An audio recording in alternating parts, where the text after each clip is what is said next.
Welcome to the Madison Miller Podcast. Today is Monday, July 3rd, 2023. Today I'm going to recap Thursday and Friday and the weekend MLB, WNBA soccer games and look ahead to everything going on today. We have golf to go over from the weekend, NASCAR to news and notes, and best bet. We'll start with baseball. The reason why we have to do Thursday's recap too is because the Friday podcast did not get saved as my device crashed, so I apologize for that. So a little bit of a longer show today. Pirates over the Padres 5-4, Tigers over the Rangers 8-5, Royals over the Guardians 4-3-10 on a 2-run walk-off double by Freddie Fermin, who was a pinch hitter. Yanks over the A's 10-4, Rays over the D-backs 6-1, White Sox over the Angels 9-7, Marlins over the Red Sox 2-0, Jays over the Giants 2-1, Brewers over the Mets 3-2, Astros over the Cards 14-zip, Phils over the Cubs 3-1, and the Dodgers over the Rockies 14-3. And Friday, Cubs over the Guardians 10-1, Reds over the Padres 7-5-11 on a walk-off home run by Spencer Steer, who has been really good for them. Nats over the Phils 2-1, Twins over the O's 8-1, Pirates over the Brewers 8-7, Red Sox over the Blue Jays 5-0, Giants over the Mets 5-4, Braves over the Marlins 16-4, Astros over the Rangers 5-3, Dodgers over the Royals 9-3, Rockies over the Tigers 8-5, D-backs over the Angels 6-2, A's over the White Sox 7-4, Rays over the Mariners 15-4, Yanks Cards postponed, doubleheader was on Saturday. All right, Saturday results: Padres over Reds 12-5, Red Sox over the Blue Jays 7-6, Rangers over the Astros 5-2, Cards over the Yanks 11-4, doubleheader game 1. Twins over the O's 1-0, Phils over the Nats 19-4, Brewers over the Pirates 11-8, A's over the White Sox 7-6-10 on a walk-off error by Elvis Andrus as J.J. Bleday was the batter and former Yankee Tyler Wade scored the game-winning run. Braves over the Marlins 7-0, Mets over the Guardians 4-1, Mets over the Giants 4-1, Guardians over the Cubs 6-0. I read that wrong, I'm sorry. Royals over the Dodgers 6-4, Mariners over the Rays 8-3, Tigers over the Rockies 4-2-10, and the D-backs over the Angels 3-1. Sunday, O's over the Twins 2-1, Braves over the Marlins 6-3, Nats over the Phils 5-4, Brewers over the Pirates 6-3, Red Sox over the Blue Jays 5-4, Reds over the Padres 4-3, Royals over the Dodgers 9-1, Cardinals over the Yankees 5-1, Astros over the Rangers 5-3, Tigers over the Rockies 14-9, Angels over the D-backs 5-2, White Sox over the A's 8-7, Mariners over the Rays 7-6, Guardians over the Cubs 8-6-10, and the Mets over the Giants 8-4 on Sunday Night Baseball. All right, there are some day games today with tomorrow being a holiday. All right, so 2 o'clock, Astros, Rangers, Christian Javier, Martin Perez. So the Astros won on Sunday. The Rangers won Saturday. Astros won Friday. So the Rangers have to win this game to get the split. Because if they don't, then it's going to make, the Astros are the best team in this division all along. The narrative on the Texas Rangers is going to flip if the Astros win today's game. The Rangers are favored, though, -122. The Astros are +104 over under 9.5. Overs -102, and there's -120. Astros +1.5 is -194. Rangers -1.5 is +160. It's Christian Javier and Martin Perez on the bump. Both guys have 7 wins. This is a hard one, but I'm a little worried about the Rangers here and the fact that they might lose this series. I like the Astros over 4.5 runs at -106. I just don't think Martin Perez is that good despite having a 7-3 record. His ERA is 4.28. It's like Astros over 4.5 runs, -106. Cubs Brewers. Drew Smyly and Julio Teheran will see if the Cubs bounce back from a couple losses against the Guardians. It's a pick 'em here, minus 108 each way, over under 9, overs minus 115, unders minus 105. Cubs minus 1.5 is plus 140. Brewers plus 1.5 is minus 170. Pick 'em on the money line. Cubs favored on the run line with Drew Smiley. Julio Teheran's been a monster this year for the Brewers, and he was terrible against the Mets, so I won't be shocked if the Cubs close as a favorite here. But I'm going to take Milwaukee at minus 108. A bounce back start for Teheran here. 6 o'clock, you have the Reds at the Nats. An opportunity for the Reds here to keep up. Luke Weaver, Jake Irvin. Reds minus 120, Nats plus 102, over under 10.5. Overs minus 105, unders minus 115. Reds minus 1.5 is plus 132, Nats plus 1.5 is minus 160. For this one, I'm going to go with... Oh, that's a hard one because I know Luke Weaver's been terrible this year. Jake Irvin hasn't been that bad. I like over 10.5 runs full game, minus 105. Cards Marlins at 6:30. Let's see how the Cards do after winning that series against the Yankees. And now they face an improved Marlins team. We have Miles Mikolas and Braxton Garrett. Marlins minus 126, Cards plus 108, over under 8, minus 110 each way. Cards plus 1.5 is minus 188, Marlins minus 1.5 is plus 155.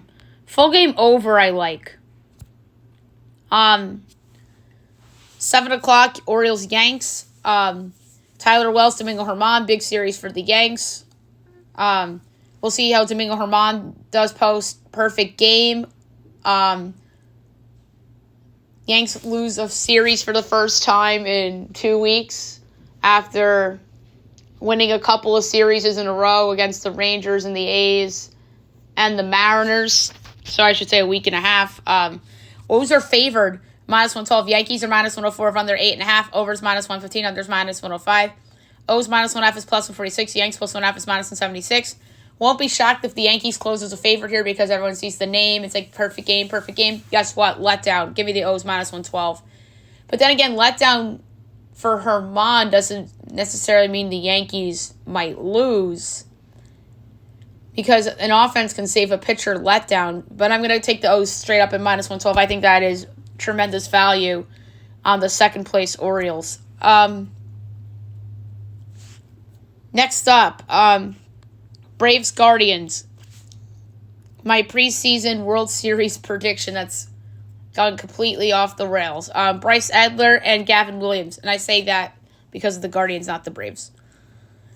Braves minus 142. Guardians plus 120. Over under 9. Overs minus 102. And there's minus 120. Braves minus 1.5 is plus 112. Guardians plus 1.5 is minus 134.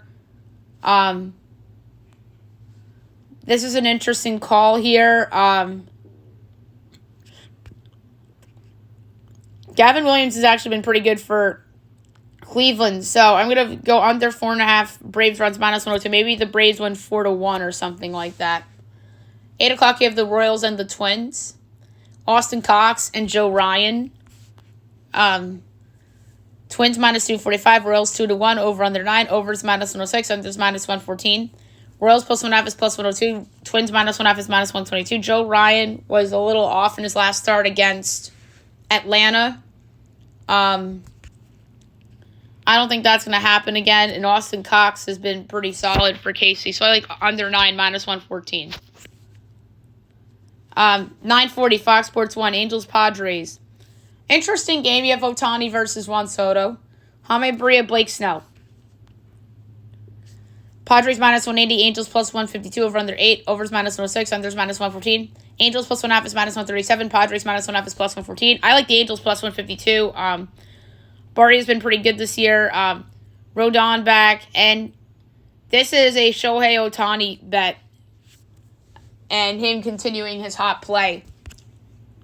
So I'm taking the Angels at plus 152 outright to remain over 500 and to keep the good vibes going. 9:45, you have the Mariners at the Giants. Brian Wu and Logan Webb.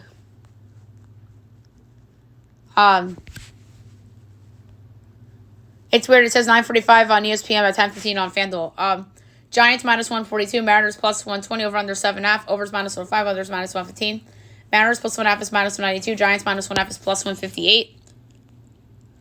This is a hard one, but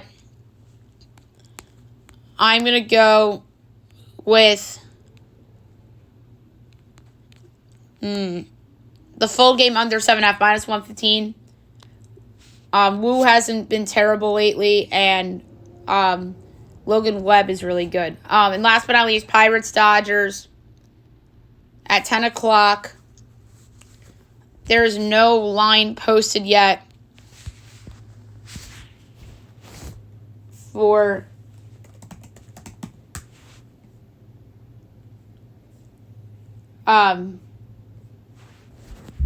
this game, but it's Mitch Keller and TBD for Dodgers. But I'm seriously considering taking the Pirates if they're an underdog in the spot, which I would expect.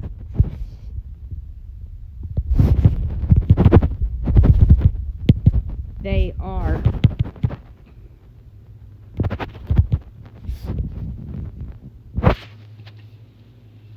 All right, now move on to the WNBA.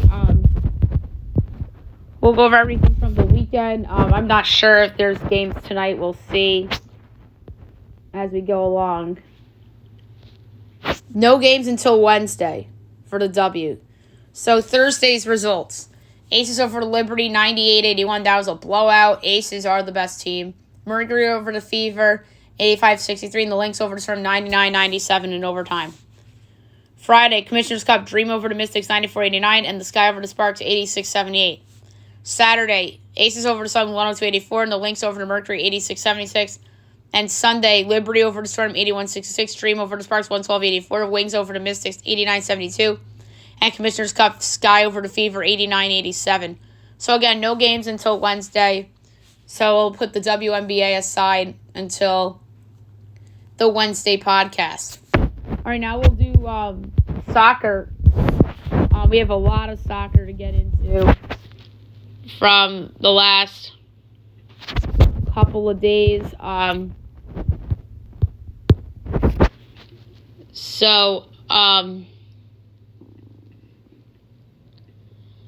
We will do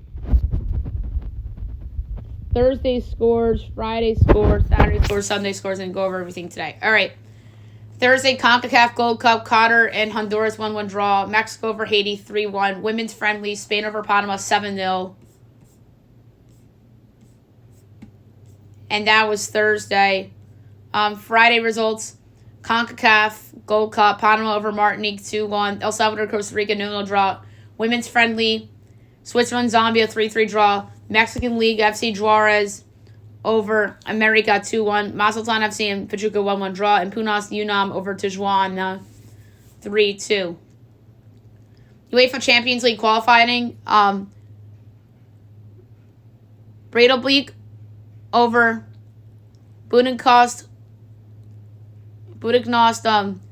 Podgorica 5-0.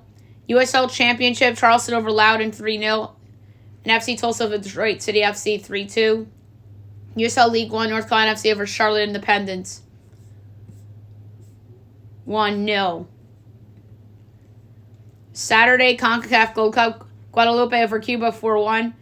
And Guatemala, Canada 0-0 draw. Women's friendly, China over Russia 1-0. England, Portugal 0-0 draw.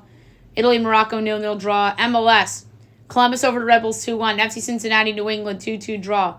Inter Miami CF, Austin FC 1-1 draw. Orlando over Chicago 3-1. I'm so used to saying the draws now. Oh my God. Real Salt Lake over Toronto FC 1-0. FC Dallas over LAFC 2-0. Minnesota United FC over Portland 4-1. Nashville over DC United 2-0. Sporting KC over Vancouver 3-0. St. Louis City SC over Colorado 2-0. NYCFC over CF Montreal 1-0. San Jose and the Galaxy 2-2 draw. Seattle over Houston 1-0. The National Women's Oil Rain, Louisville 2-2 draw. Chicago over San Diego 1-0. Orlando over Washington 3-0. North Carolina over Houston 1-0. Kansas City over Portland 1-0.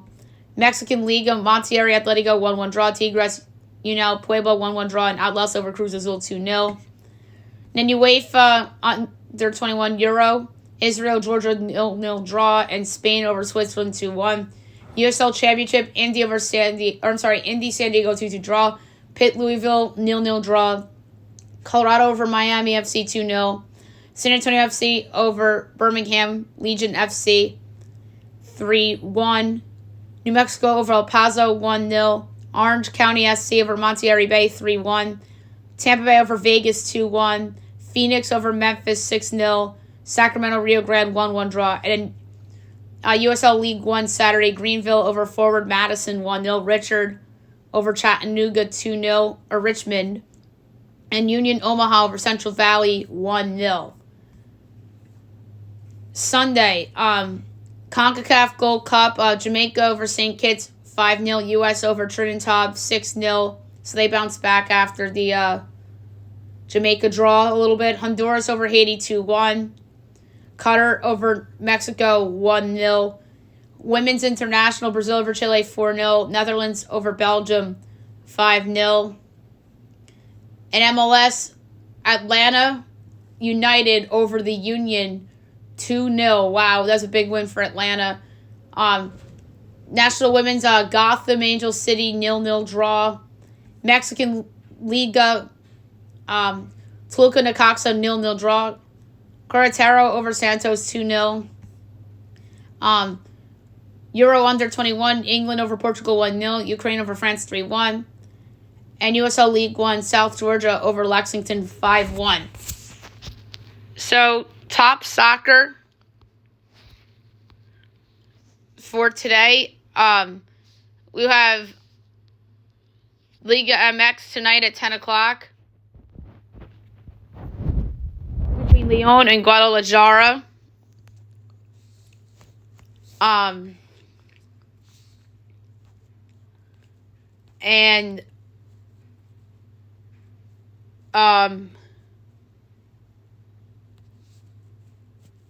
pulling up the odds right now.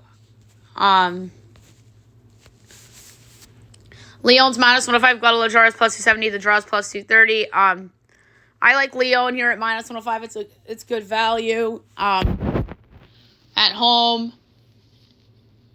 I know Leon was just in the CONCACAF Champions League, but they are back in Liga play, and I think they're ready to rock. I like the minus 105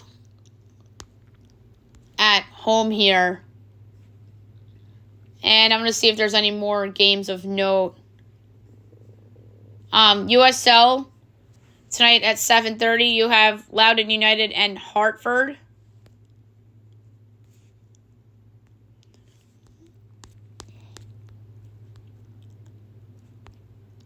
Loudoun plus 120, Hartford plus 185, the draw is plus 240.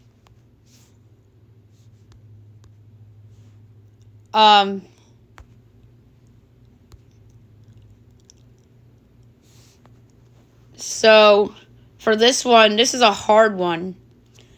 But I'm going to go with Loudoun at home at plus 120 to get on their winning ways. And then Euro under 19, 12 o'clock you have Poland and Portugal, and at 3 o'clock you have Malta and Italy. So that's really it for soccer today. Now we'll do Wimbledon. We have some early results to go over and look ahead to things going on. It's all first round. A lot of them are on their way and still some to come. No betting because we don't have a lot of time. We'll start with the men's. A couple of finals. We have 17 Andrei Rublev over Max Purcell in 3 sets.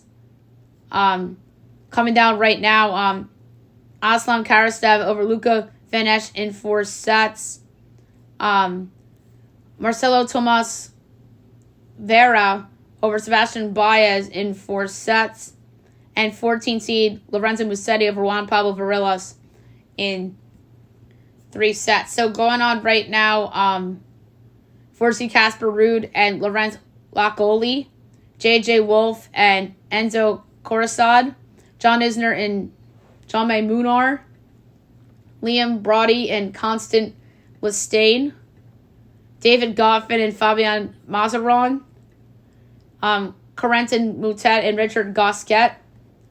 Michael Momo and 11 seed Felix Auger-Aliassime. Pedro Chastain and Novak Djokovic, your 2 seed.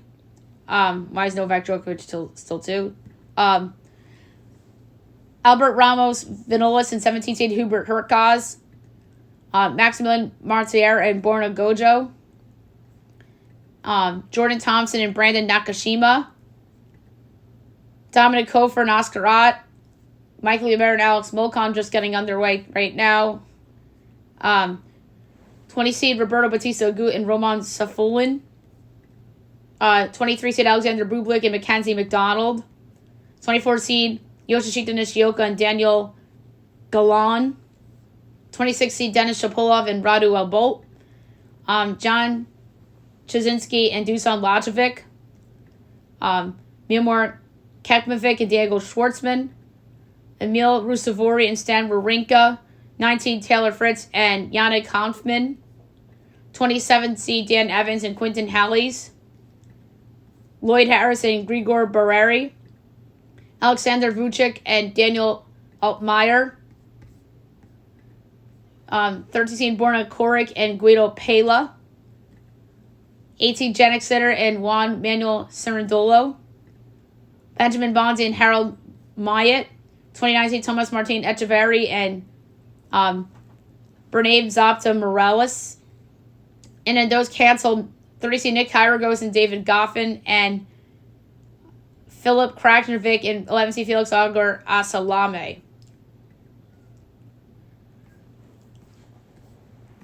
All right, tomorrow morning in the men's, 6 a.m., it all begins. Maxime Cressy and Laszlo Deger, 19 seed Alexander Zverev and Gilles Brouwer. Adrian Manarino and Alexander Shevchenko. Alexandre Muller and Arthur Rinderknecht. Dominic Stricker and Alexei Popyrin. Ryan Peniston and Andy Murray. Milos Raonic and Denis Novak.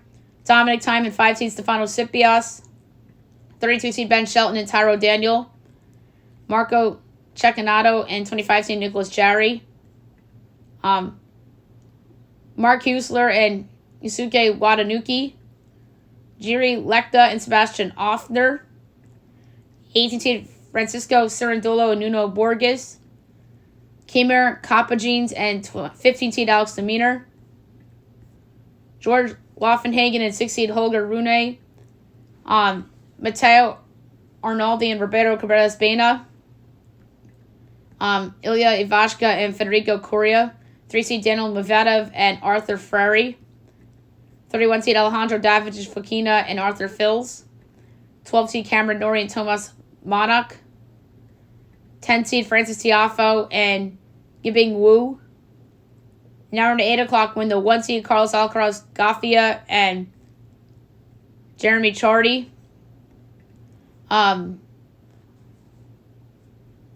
Cezanne Chang and Baltic Van Dolchip, that's still 6 o'clock. Why do you say 6 o'clock, but the Alcaraz match is 8? Chris O'Connell and Hamad Medjevic. Shantaro Machuski and 16 seed Tommy Paul. Martin Fucsovics and 28 seed Talon Griekspoor. Marcos Giron and Hugo Delian. Chris Eubanks and Thiago Monteiro. Jiri Vesely and 22 seed Sebastian Corda. Matteo Berrettini and Lorenzo Sonego. Jason Kubler and Hugo Humbert. Shimaberko So and 21 seed Grigor Dimitrov. And that's it for the men's singles in the first round up until Tuesday. All right, the women's. Some finals from earlier. 5 seed Caroline Garcia over Katie Volinets in 2 sets. 1 seed Iga Swiatek over Zhu Lin in 2 sets, or Lin Zhu. Diane Parry over Harriet Dart in 3 sets. 30 seed Petra Marchik over Linda Fruhvirtova in 3 sets. Nadia Podoroska over Teresa Martinkova in 3 sets. Kristina Buska over Kamila Rakimova in 3 sets. 19th seed Victoria Azarenka over Yue Yan in 3 sets. Alicia Parks over Annalena Friedzom in 2 sets. 12th seed Veronika Kudermetova over Kaya Kanepi in 2 sets. 4th seed Jessica Pegula over Lauren Davis in 3 sets. Anna Bogdan over Lyudmila Samsonova in 2 sets. Barbora Strykova over Marina Zveska in 2 sets. Going on right now, 23 seed Magda Linette and Jill Teichmann, Caterina Baianotti and Leila Annie Fernandez, Lizia Sarenko and Claire Liu, Marketa Vondrasova and Peyton Stearns, Martina Trevisan and Sarah Sorribes Tormo, Jodiana Barag and Katie McNally, Katie Swan and 14 seed Belinda Bencic, Venus Williams and Alina Sivoltinia, Rebecca Masarova and 31 seed Mayar Sharif. And then coming up at 11-15, 28 seed Elise Mertens and Victoria Hernkova. That's an interesting match. 11-20, Storm Sanders and Ziyu Wong. 11 seed Daria Kasakina and Caroline Doid. 12-15, 24 seed Coen Zhang and Katerina Siniakova. Danielle Collins and Julia Graber. 20 seed Donna Vencic and Shuai Zhang. 17 Coco Gauff and Sophia Kenin. 120 or 115 you have Solana Stevens and Rebecca Peterson. 32 seed Marie Buskova and Simona Wellerit. Annette Kontaveit and Lizaria Stefani. And then 220 you have Camila Osorio and Elizabeta Coccaretto. And then tomorrow's matches. All right, so times are all wacky here, so I'm not going to do the times. Allison Risk and Paula Badosa. 3 seed Elena Rybakina and Shelby Rogers. Kaja Juvan and Margarita Batova. Serena Sarista and Tajana Maria. 13 seed Beatrice Haddad Maya and Yulia Putintseva. Carol Zoe and Tamara Korpach. Yanina Wickmeyer and Anna Blinkova. 22 seed Anastasia Potapova and Celine Naif. Yasleen Bonaventure and Zugzon Bay. Nao Hibino and Elise Cornett. 27 seed Bernarda Pera and Victoria Tomova. Linda Noskova and Dalma Golfi. Jacqueline Kristen and Lucia Bronzetti. 19 Petra Kvitova and Jasmine Paolini. Katie Bolter and Daria Saville. Pana Udvardi and 2 seed Arena Sablenka. 16 seed Carolina Muchova and Julia Niemeyer. Madison Brangle and Sarah Arani. Jessica Buzaz Minerio and 26 seed Alahina Kalina. 25 seed Madison Keys and Sonia Kartal. Varvara Gracheva and Camelia Georgi. 6 seed Ons Jabor and Magdalena Fretch. Anna Carolina Schmidlova and Victoria Golubik. Emma Navarro and 21 seed Ekaterina Alexandrova. Great Minin and 17 seed Jelena Ostapenko. 18 Maria Sakari and Marta Kasiuk. 29 seed Irina Begu and Rebecca Marino. Mira Andreeva and Zio Wong. Alexandra Sasnovic and Nuria Paris Diaz. 18 seed Carolina Pliskova and Natalija Kostic. Heather Watson and 10 seed Barbara Krejcikova.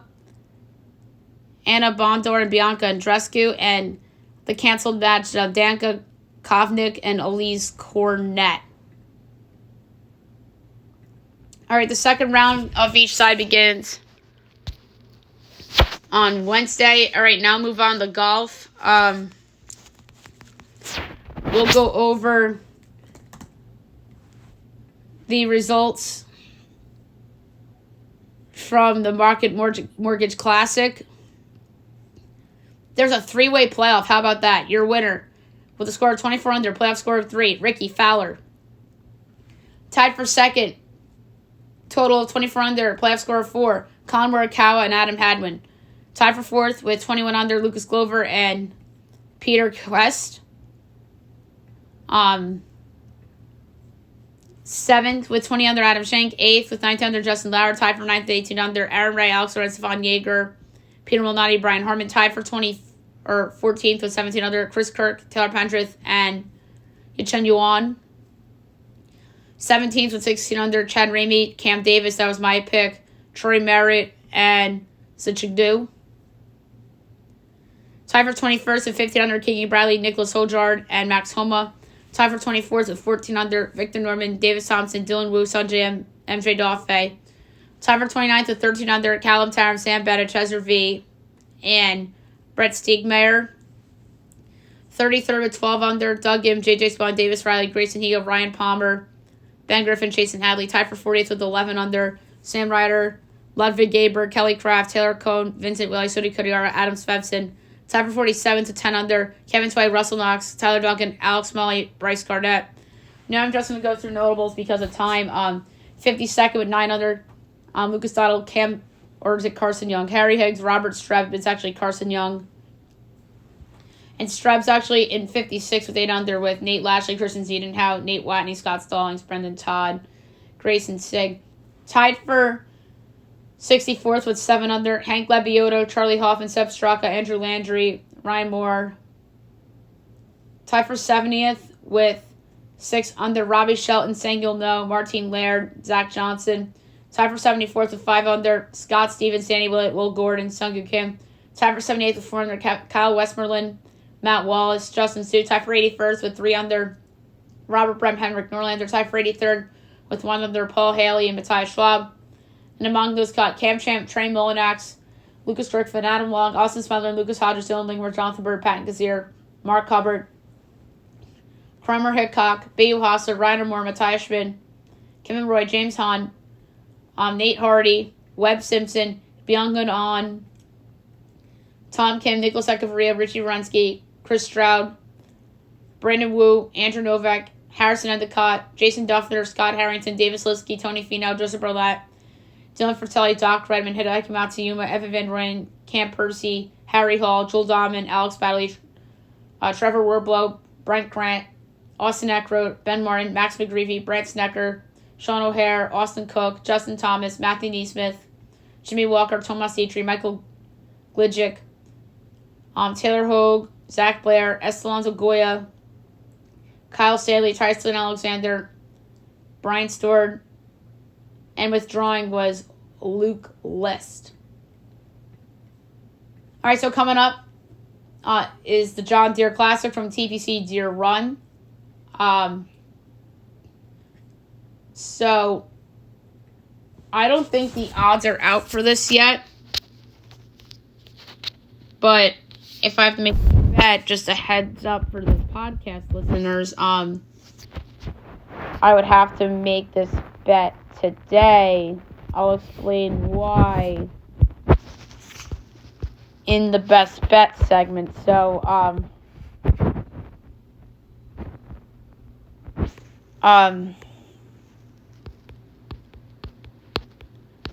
so yeah, the next, I don't see John Deere up here yet. So, oh, here we go.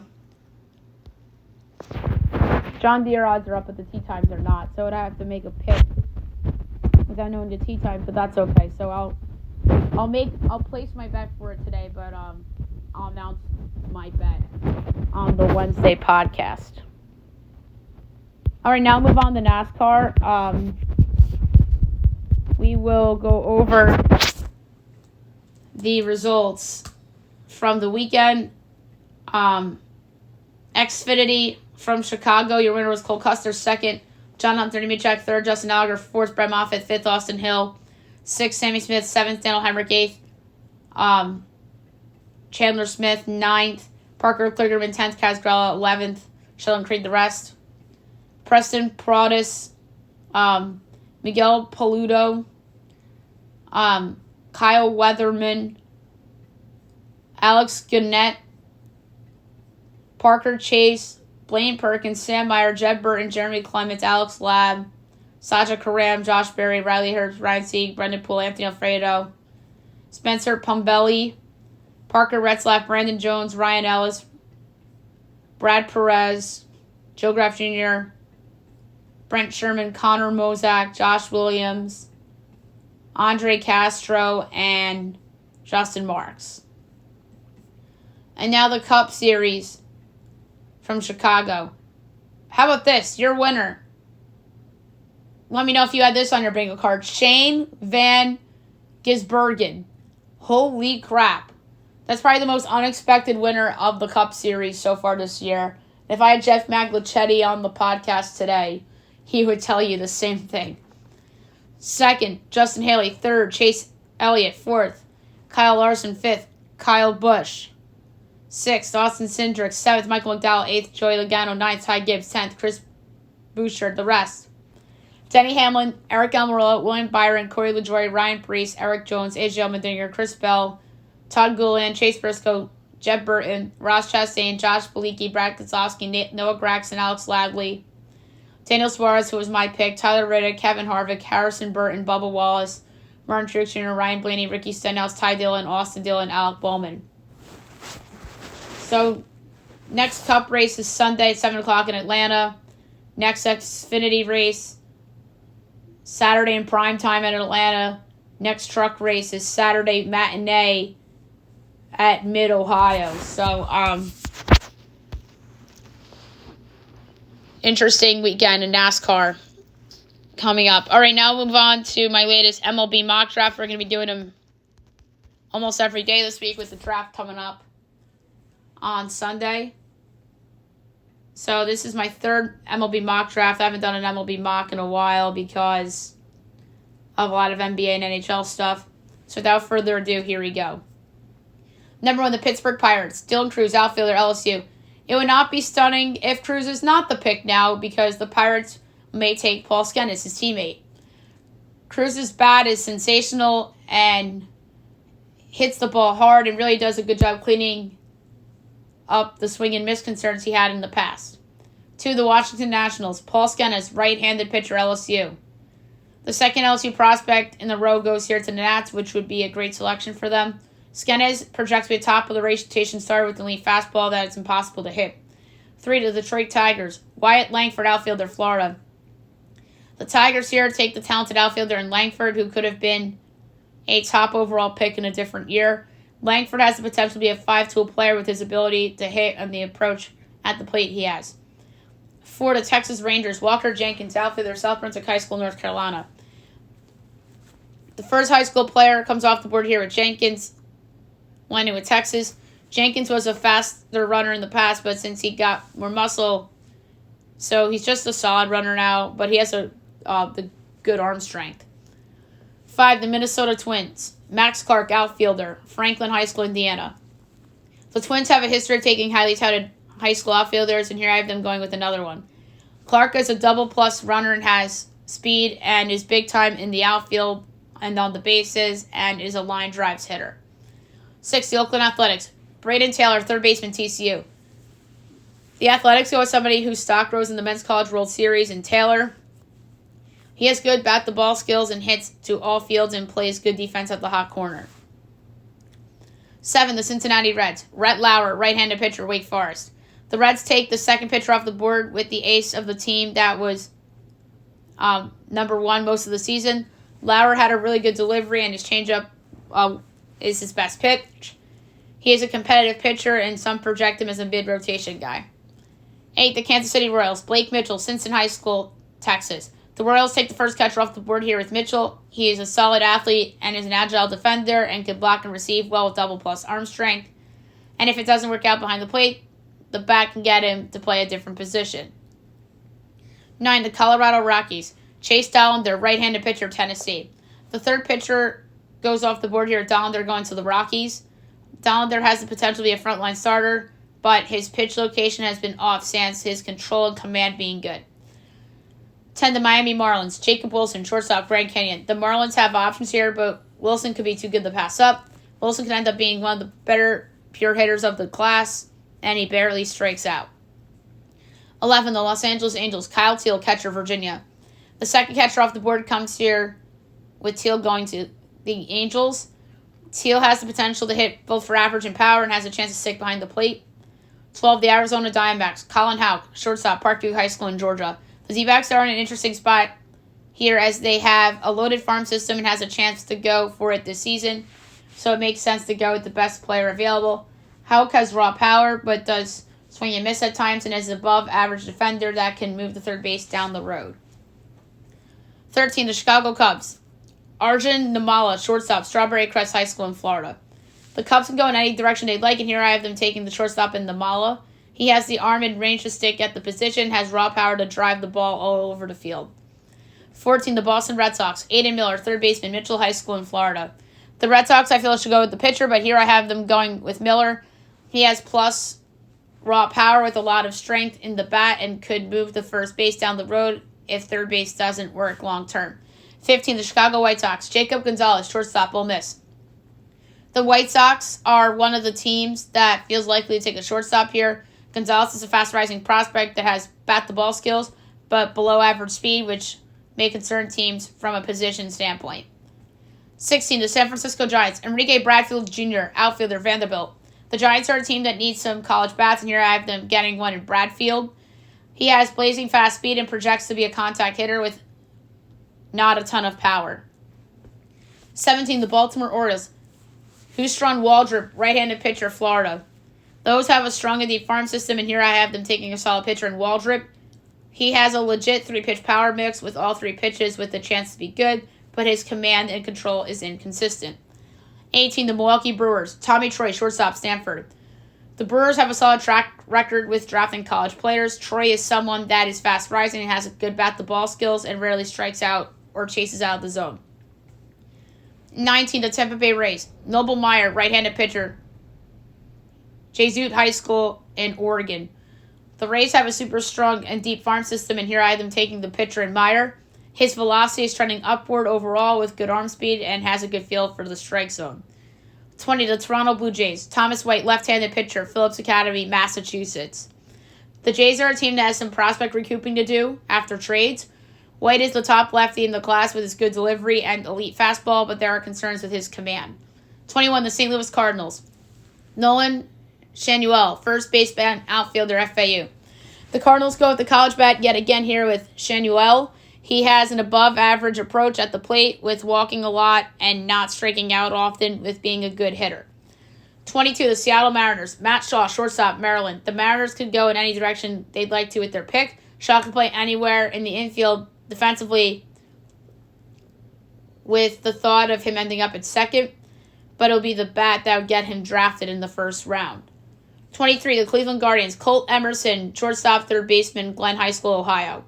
The Guardians have a solid farm system, and they have a history of taking high school position players.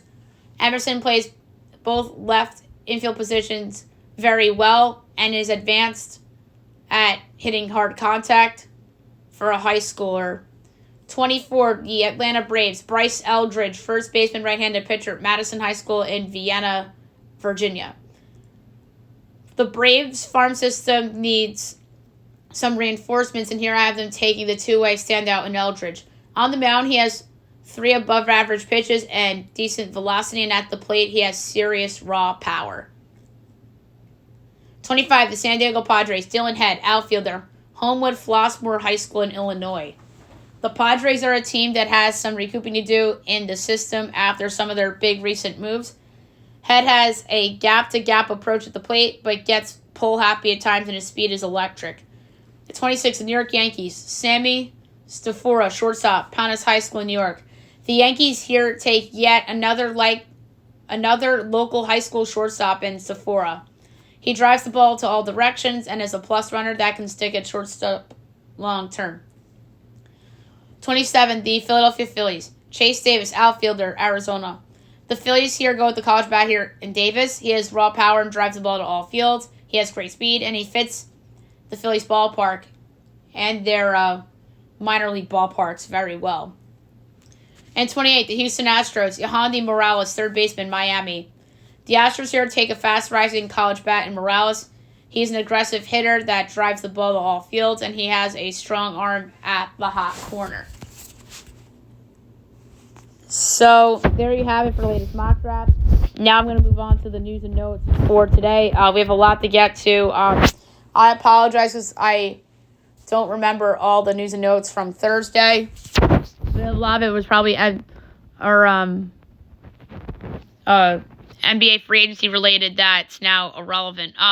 But the biggest story of the weekend, Damian Lillard requests a trade out of Portland. The leading suitors are the Heat and the Nets.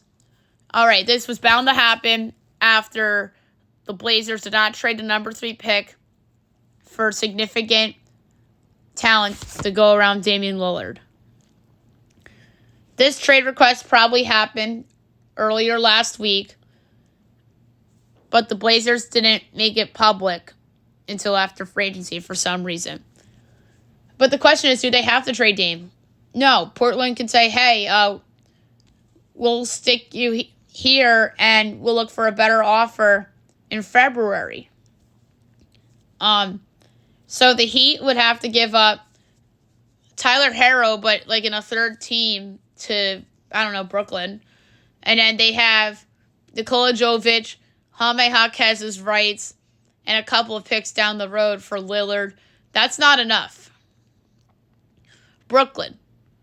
They can't give up Cam Johnson or Mikal Bridges. Unless if Cam Johnson turned into a sign and trade situation.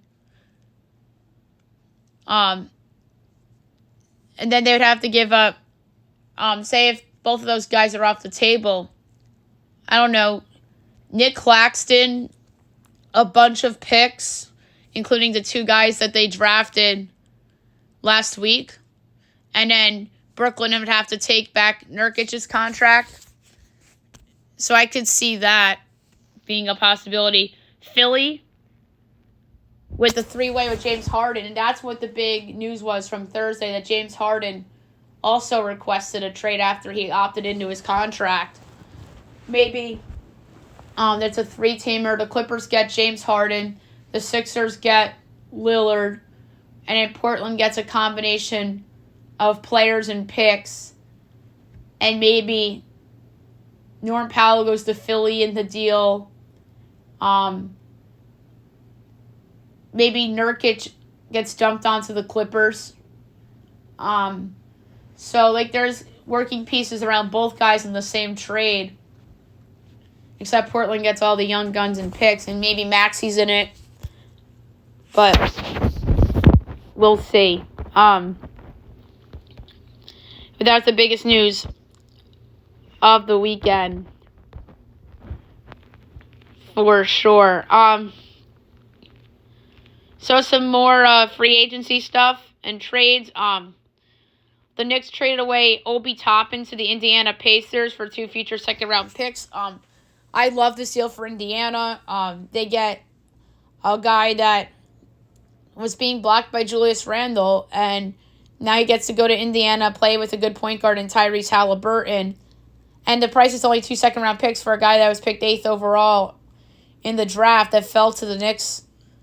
And they passed on Halliburton, the draft Toppin, because everyone thought they were taking Halliburton, but Obi Toppin was thought out to go in the top 5 that year.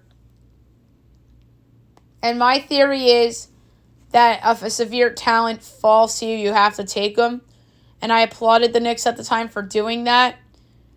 But they took him thinking that they were going to trade Julius Randle down the road, but that didn't happen. So it really didn't work out for Obi with the Knicks. So, we'll see what happens. And I think that Indiana won this trade and potentially by a landslide. But,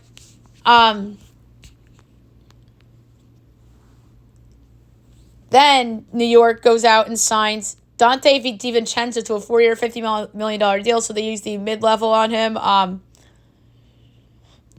That was a decent signing, in my opinion, for New York. He's somebody that can come off the bench and hit threes for you. And with him agreeing to a deal with the Knicks and them trading Obi, part of me wonders if they're going to trade some of their guards for another power forward type of player. I think there's more to come with the Knicks offseason. And the Obi one could come back to bite him for sure. But down the road, if this trade leads to a bigger trade that helps the Knicks more, then forgive, forget, and move on. But I do not like the Obi trade for New York, but I do like the Dante DiVincenzo signing for New York. And the Knicks are not pursuing Damian Lillard. And they shouldn't get Damian Lillard because they have Jalen Brunson. If they want to go get a star, it's Joel Embiid, Giannis, or even Luka down the road. But it seems unlikely that neither of those guys are going to be available this offseason. Maybe next offseason if things don't work out. So they are doing the right thing by sticking out, not going for Dame because they have Brunson, who's, I don't want to say better than Dame right now, but he has a better contract than Damian Lillard, if that makes any sense. And he is more trade value than Damian Lillard, arguably. So, according to SNYZ and Bagley, the Knicks aren't aggressively pursuing stars and seem likely to keep last season's roster intact. I'm not in favor of running it back. I like what Boston did by changing it up a little bit with Smart and adding Porzingis. But I do like the DiVincenzo addition, so they're making fringe ads from a bench standpoint with Obi and leaving and now Dante coming in. But I think there's more to this Knicks situation. We have to wait and see. And I like Ian Bagley. He's usually good with this Knicks stuff. But he was also the one that was saying things that didn't happen, like Donovan Mitchell. So yeah. And then Josh Hart was trying to recruit Mikal Bridges to the Knicks because with DiVincenzo signing, it's Brunson, Hart, and DiVincenzo all from Villanova, and then obviously Mikal played with them there, so that'd be funny. And now they're making the jokes about Jay Wright coming to the Knicks, which would be funny. Among teams to reach out about a Lillard trade, Clippers, Celtics, Wolves, Pelicans, according to Chris Haynes. That came down about an hour ago. Minnesota's an interesting fit, and then you get Karl Anthony Towns and a couple of picks back if you're Portland. And I like that for Portland, and I love it for Minnesota because then you break up the front court of Towns and Gobert, and it's Gobert, Lillard, and Edwards as your big three. And I love Edwards. I think he's going to be a star. So I think the Timberwolves should trade for Dame. Pelicans, that's a weird one because then what do you give up? Zion? They're going to keep... They would have to trade McCollum back to Portland. That'd be weird. Celtics makes sense. But then Jaylen Brown would have to go to a third team, probably Houston or somebody like that. And then the Clippers, that would be weird. Would Paul George have to be traded to a third team in that scenario? And then Lillard's desire to be in Miami may cause teams to avoid entering a bidding war for Lillard.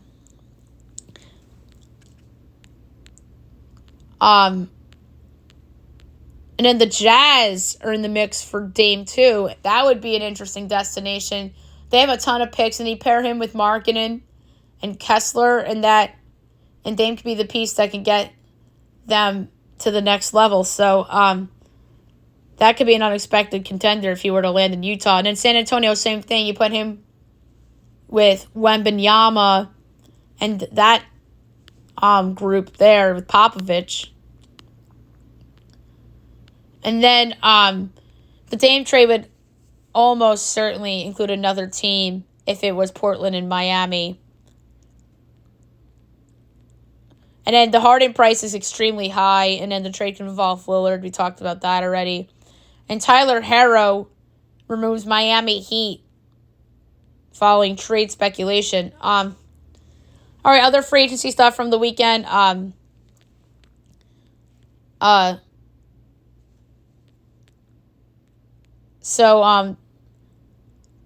We talked about the Sixers wanted to keep Maxey. But then again, it said with Dame, he remained as quiet and supportive as he could this week to allow the Blazers to improve when free agency opened. And the Heat's offer would be Harrow, Robinson, and picks, but Harrow would go to a third team. All right, here we go. Other free agent stuff. 2-year, $37 million for D'Lo back to the Lakers. Not bad, retaining the asset. Maybe they trade him down the road. Brook Lopez back to Milwaukee. 2 years, $48 million. That's a lot for Brook Lopez, I think. But it's a short-term deal, so good on the Bucks for retaining their group. Patrick Beverley to Philly, 1 year, $3.2 million. That's a nice little pickup there. Lakers bring back Austin Reeves, 4 years, $56 million. That is the best contract so far. And I can't believe nobody went out to throw the offer sheet at him. LaMelo Ball, 5 years, $260 max deal. My God, that's a lot of money for LaMelo Ball. The Rockets land Dylan Brooks, 4 years, $80 million.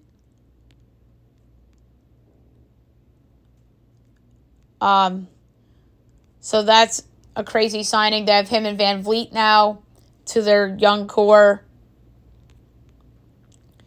Russell Westbrook back to the Clippers, years $8 million. Nice contract for him. And he fit well on that team after they got him last year.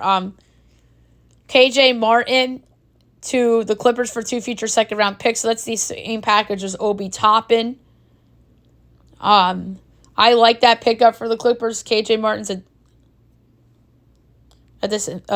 interesting player. Domantas Sabonis, big extension, 5 years, $217 million. So I think it's a reworked deal, but I like it for Sacramento. The Jazz extend Jordan Clarkson, 3 years, $55 million through the 25-26 season. So that's a decent one. Eric Gordon signs with the Suns. That's a really huge pickup for them.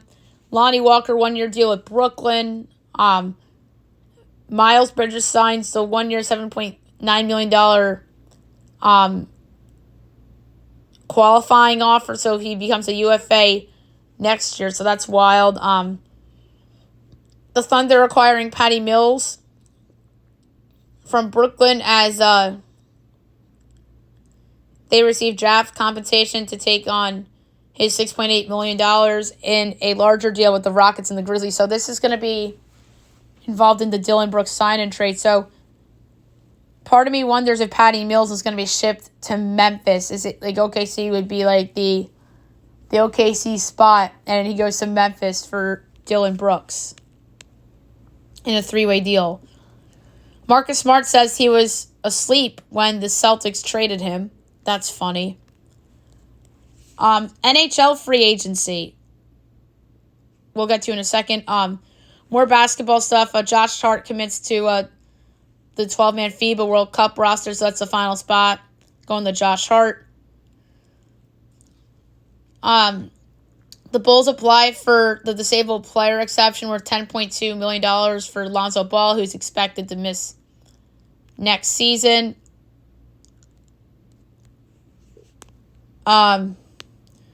So WNBA stuff. The Aces extend Aja Wilson through 2025, so that's a big deal for them. Elena Deladon got helped off the court Friday night after spraining her left ankle. And James Wade stepped down as the Sky head coach and general manager as he accepted a position to become an assistant coach with the Toronto Raptors. So it looks like that he wants some NBA experience. We'll see who replaces Wade in Chicago. The WNBA All-Star reserves have come out.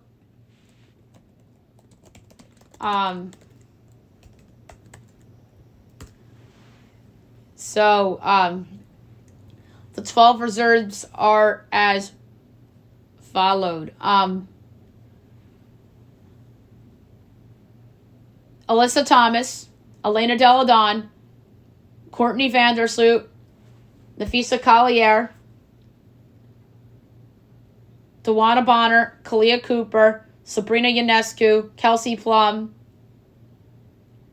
Alicia Gray, Eze Megbear, Kelsey Mitchell, and Cheyenne Parker. And the last 4 players I listed, first-time All-Stars. So congrats to those women. Good accomplishment as always. All right, NHL free agency. A lot has happened over the weekend. I probably should have done a podcast on NHL free agency. All right, so Preds side Ryan O'Reilly, 4-year deal, 4.5 annually. Nice signing for Nashville, getting a guy that I think can still produce. James Van Riemsdyk, the Boston, 1 year, $1 million. Nice cheap contract for him as a role guy. Stars bringing Matt Duchene, 1 year, $3 million after getting waived by the Preds. So a nice buy low situation for Dallas. Pittsburgh re-signs Tristan Jarry, 5 years, over $5 million a year. So Pittsburgh brings back Jarry. I don't know if I like that for them. I would have gone in a different direction, but Jarry has shown potential when he's healthy, but he just is a playoff flopper, I feel like. He always disappoints in the playoffs. The Sharks acquire Anthony Duclair from the Florida Panthers as the Panthers clear up some cap space. They get a 2025 fifth-round pick and Steven Lorentz. Erik Karlsson requests a trade, and he wants to go to a contender among the candidates, the Kraken, the Hurricanes, and the Penguins. You're hearing a lot of Hurricanes rumors about him. I think the Canes should go out and get him. The Pens would be typical same old Penguins trying to take the kick at the can. Could New Jersey be in play for him after losing Severson? I would like to see the New Jersey Devils go out and get him personally. That would be a good ad for them. I don't see the Rangers doing it. They have a lot of defensemen. I love the Kraken idea for him. Vegas would be wild. Dallas could use somebody like him. The Preds have been active this offseason trying to get back into the mix of playoff contention. So we'll see where he lands. The Rangers signed Blake Wheeler, 1 year, $800K, an additional $300K in bonuses. And then Jonathan Quick to the Rangers on a 1 year deal under $1 million too. So with limited cap room, I think the Rangers do a nice job getting some proven guys. I know they're on the back end, but they're 1 year under $1 million deals. So that's why I support them, those deals for the Rangers. Leafs signed Ryan Reeves, 3 years, a little over $1 million. So that's a nice pickup for Toronto. Jonas Corposello to the Senators on a 5 year, $4 million deal, or annually. So 5 for $20 for Jonas Corposello. So he'll probably be their starting goalie. The Ducks bring in Radko Gudas, 3 years, $12 million altogether. Nice defenseman for them. The Sharks bring in Kyle Burrows, 3 year deal, making over $1 million a year. So the Sharks making some interesting moves. The Bruins bring back Milan Lucic, 1 year, $1 million. So the Bruins are doing what the Rangers are doing with bringing in guys that can help on the cheap. So Boston and the Rangers have similar strategies this offseason. The Canes signed Dmitry Orlov, 2 years and making over $7 million a year. So I really like that signing for Carolina. And does this take him out of the Carlson sweepstakes? I don't know, maybe. But I love that signing for Carolina. It's them in New Jersey in that division. And they also bring in Michael Bunting, 3 years, $4.5 million. So I really think the Canes have had a nice offseason so far. Rangers bring in Nick Bonino, 1 year, $800,000. So that's another one in that back end guys. 1 year deals under $1 million for New York. Cap signed Max Pacioretty, 1 year, $2 million. So a nice buy low opportunity for the Caps and Max Pacioretty. Jason Zucker to Arizona, 1 year, $5.3 million. So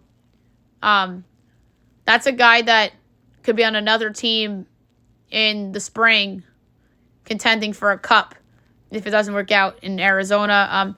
Alex Killorn to Anaheim, 4 years, over $6 million a year. Nice veteran for Anaheim to sign. Pittsburgh gets Ryan Graves, 6-year deal, $30 million altogether.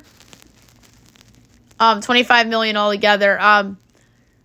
Good veteran defenseman, taking him from a division rival.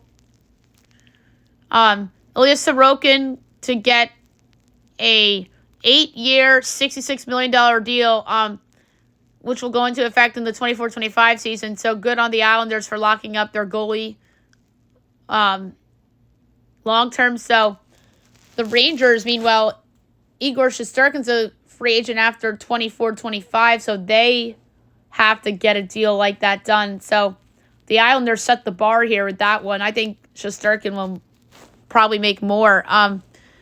Pittsburgh signs Lars Eller, 2 years, $4.5 million annual. Not a bad player. Lars Eller, bottom six guy for Pittsburgh. JT Conference to Detroit, 5 years, over $5 million a year.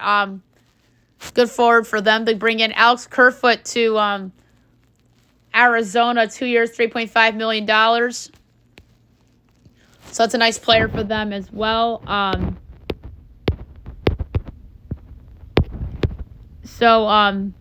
Eric Johnson signs with the Sabres as he tweets an emotional goodbye to Colorado after 13 years. Another signing, Tyler Bertuzzi to Toronto, 1 year, $5.5 million. I like that one for Toronto. Good middle six guy. Max Domi to the Leafs too. 1 year, $3+ million. I like that for Toronto too. The Lightning trade Pat Maroon and Max Kachevik to the Wild in exchange for a 2024 7th. I like that deal for Minnesota, but I don't like it for Tampa. That's a lot for a 7th round pick.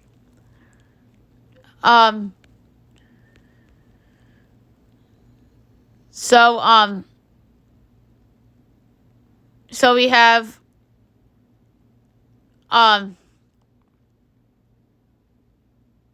Canelo Alvarez against Jermell Charlo on September 30th in Vegas. So that's a good fight. That's going to go down.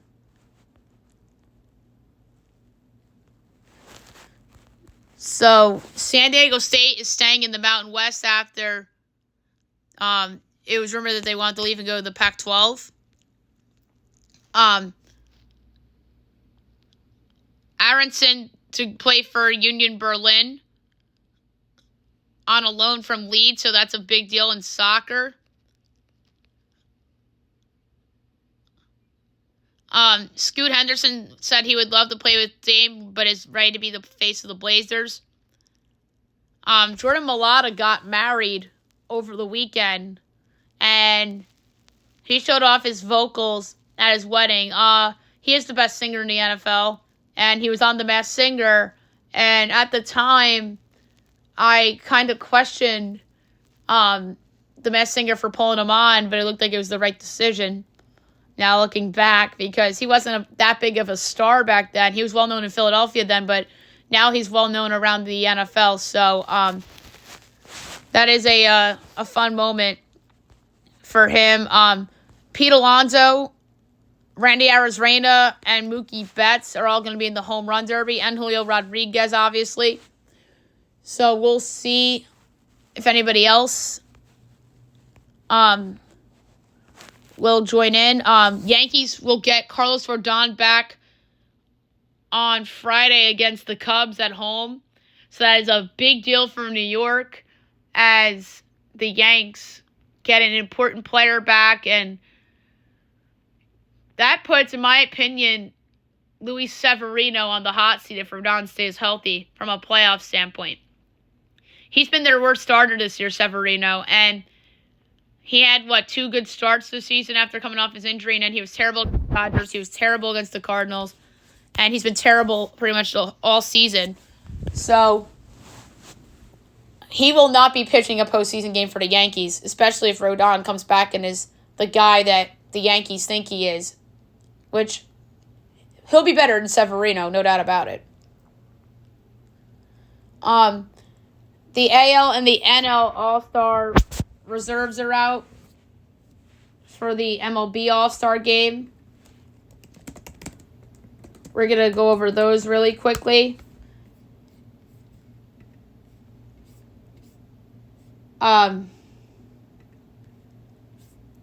So, the American League reserves. Salvador Perez, Adley Rutschman, Vlad Guerrero Jr., Whit Merrifield, Bo Bichette, Jose Ramirez, Luis Robert, Austin Hayes, Yordan Alvarez, Adolis Garcia, Brent Rooker. In terms of position players, pitchers, Shohei Ohtani, Garrett Cole, Luis Castillo, Sonny Gray, Nate Eovaldi, Kevin Gausman, Shane McClanahan, Framber Valdez, Michael Lorenzen. Relievers, Kenley Jansen, Emmanuel Clase, Felix Bautista, and Yennier Cano. Gunpoint, who starts? I'm sorry.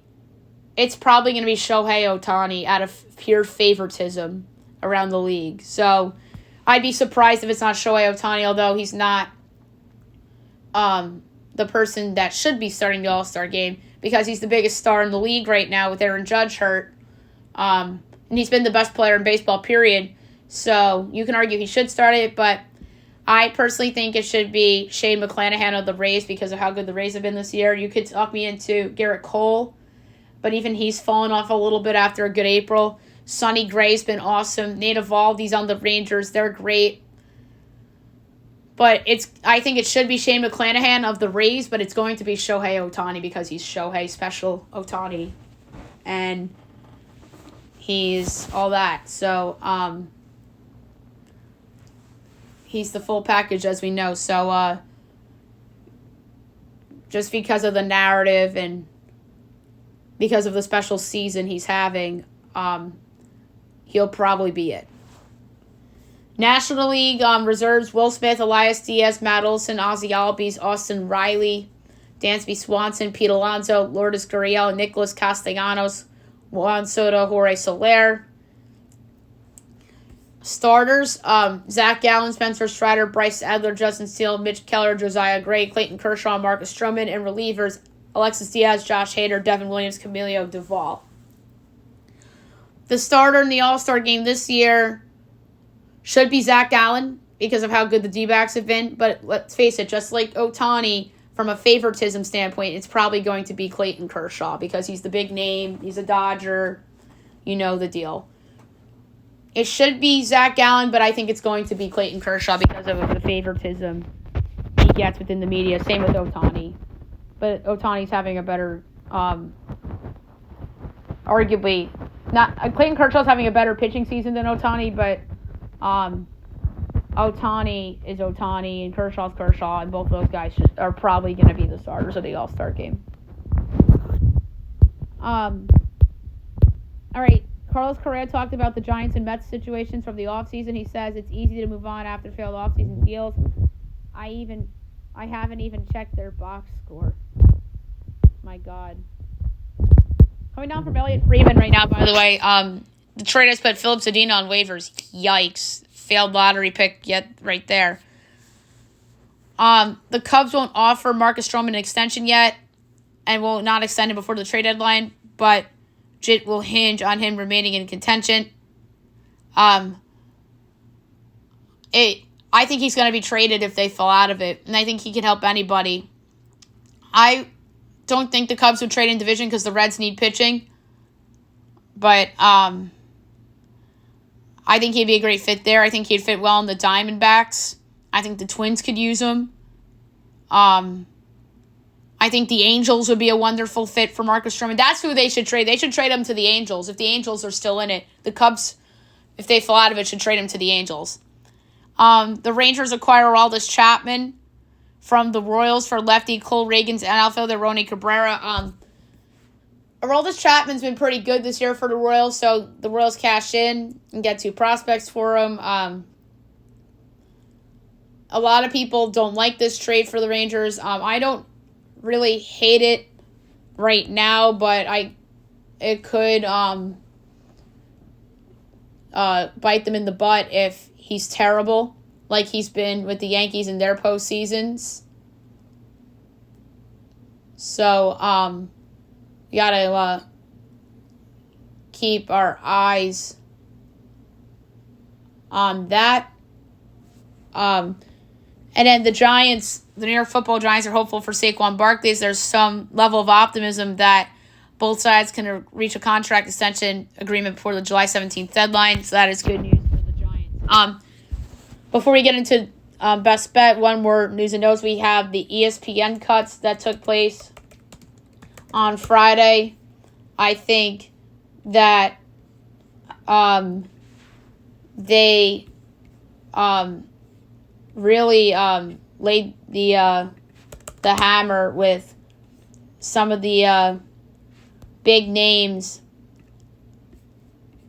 that got laid off, and it's sad. Among those let go, Max Kellerman, Keyshawn Johnson, Jeff Van Gundy, Jalen Rhodes, LaFonso Ellis, Susie Colbert. Among those, Jeff Van Gundy to me is the biggest disappointment layoff. I think ESPN made a massive mistake in letting go of Jeff Van Gundy. Oh, and Steve Young was another one too. They also cut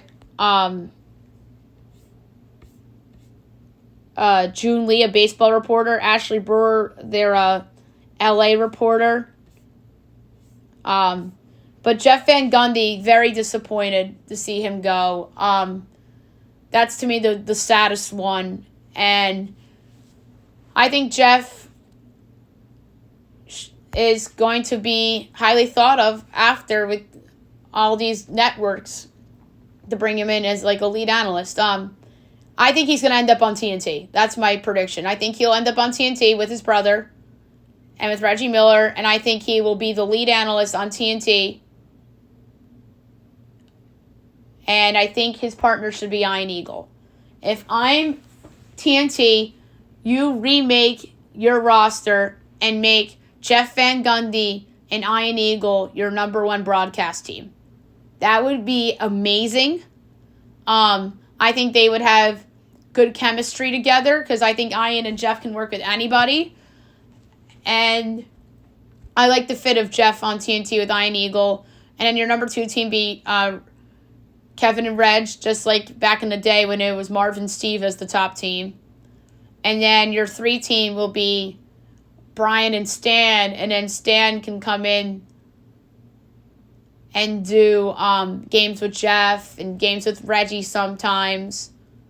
But Brian Anderson should not be the lead guy on TNT because he has other responsibilities. He has baseball on TNT. I think he's a better baseball announcer than basketball announcer personally.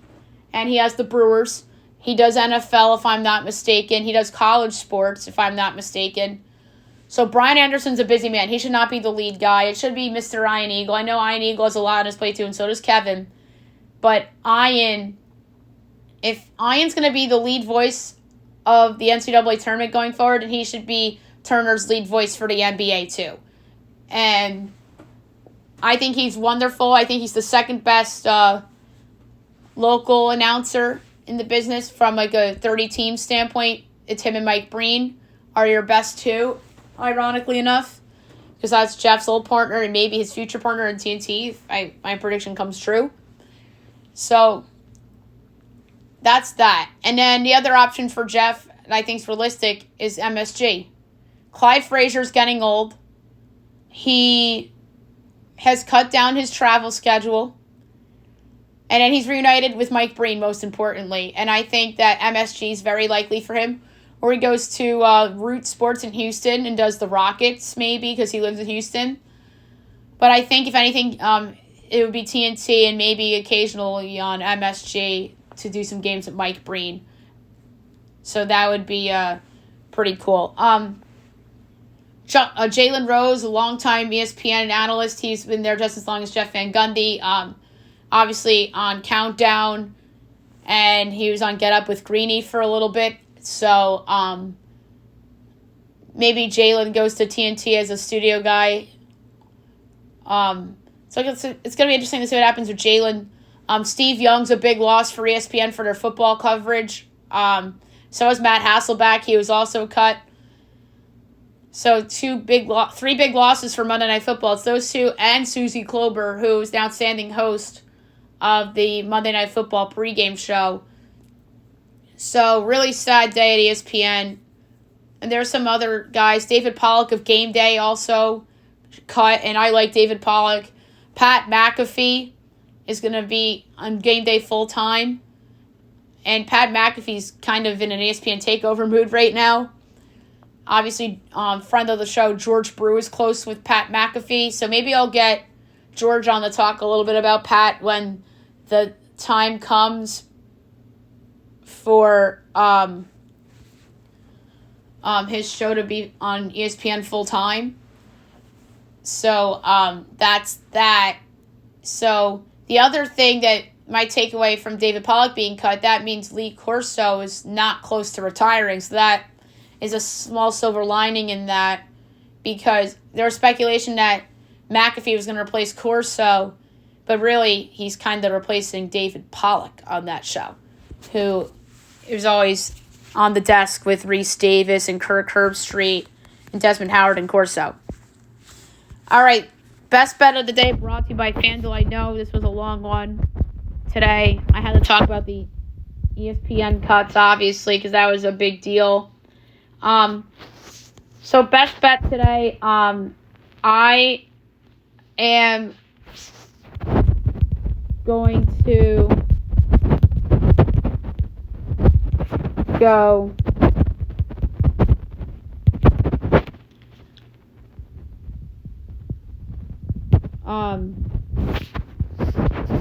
with, this is a hard one.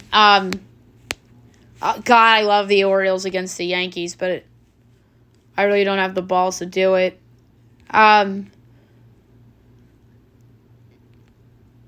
So the one that jumped out at me was over Astros runs against the Rangers. That's what I'm going to do. It's a 2 o'clock game. Over 4.5 Astros runs. I'm going to lay a half unit on it. So over 4.5 Astros runs. It's even money now, which is even better. So there you have it for the show. I'll be back tomorrow from an out-of-state location. So no best bets for the rest of the week. But I'll give out my portfolio pick and my pick for the golf tournament coming up on the podcasts, respectively, on Tuesday and Wednesday. So that's that. So I hope you guys have a great day, everyone.